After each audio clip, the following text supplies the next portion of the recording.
Bapak Gubernur yang saya banggakan dan saya cintai, ternyata luar biasa yang disampaikan kepada kita Bapak Gubernur, sampai rasanya saya menetes air mata saya karena beliau tetap bersama kita untuk sama-sama membangun daerah Sulawesi Selatan. Saya teringat 4 tahun yang lalu atau kurang lebih 7 tahun yang lalu membangun Sulawesi Selatan melalui tempat saya mengabdi terakhir, yaitu di PT Semen Tonasa. Berkat beliau yang berjuang keras sampai mengatakan kepada pemerintah, kalau pabrik semen Tonasa 5 tidak dibangun, maka darah bayarannya.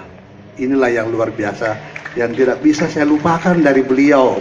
dimanapun saya berada, bahwa berkat beliau tentunya yang utama dari Allah Subhanahu wa Ta'ala,